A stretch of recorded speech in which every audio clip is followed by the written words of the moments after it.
Ôi dồi ôi, dưới ánh nắng mặt trời tuyệt vời luôn, bài thư giãn. Đẹp quá, Thảo đứng đấy đi Thảo ơi. Wow, tuyệt vời.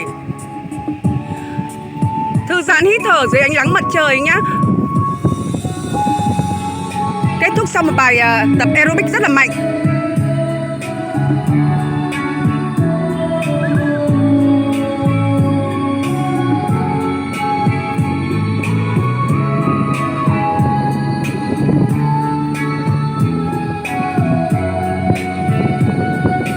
Gió vẫn hát thì thầm đến bên tôi như thật gần. Gió muốn nói điều gì tha thiết. Gió vẫn nhắc một người đã ra đi không trở lại, nỡ mất chuyện tình không thể quên.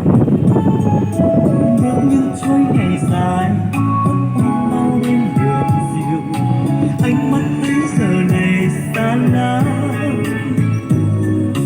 Thoáng phút chốc giật mình, ngỡ như em đang thật gần. Gió đánh thức vì tôi ngủ mê. Thắp ánh sáng bước qua đêm thơ, chờ mong ngày mai khát vọng. Và gió vẫn thế, gió mang tôi đi tìm em. Rồi có lúc nước mắt tuôn rơi như hạt sương bé nhỏ. Gió sẽ hát gì sao, gió ru tim tôi ngày ngày mãi xôn xao.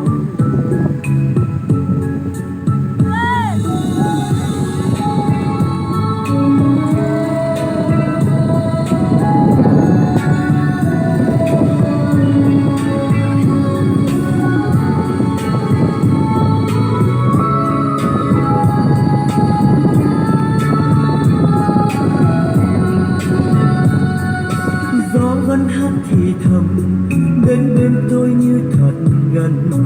Gió muốn nói điều gì tha thiết. Gió vẫn nhắc một người đã ra đi không trở lại, nỡ mất chuyện tình không thể quên.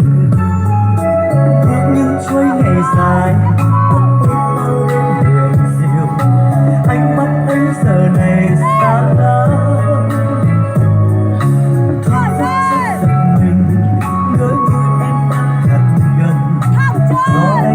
Vì tôi mê. Thắp ánh sáng bước qua đêm thơ, chờ mong ngày mai khát vọng. Và gió vẫn thế, gió mang tôi đi tìm em. Sẽ có lúc nước mắt tuôn rơi như hạt sương bé nhỏ. Gió sẽ hát gì sao, gió ru tim tôi ngày ngày mãi xôn xao. Gió sẽ hát gì sao, gió ru tim tôi ngày ngày mãi xôn xao.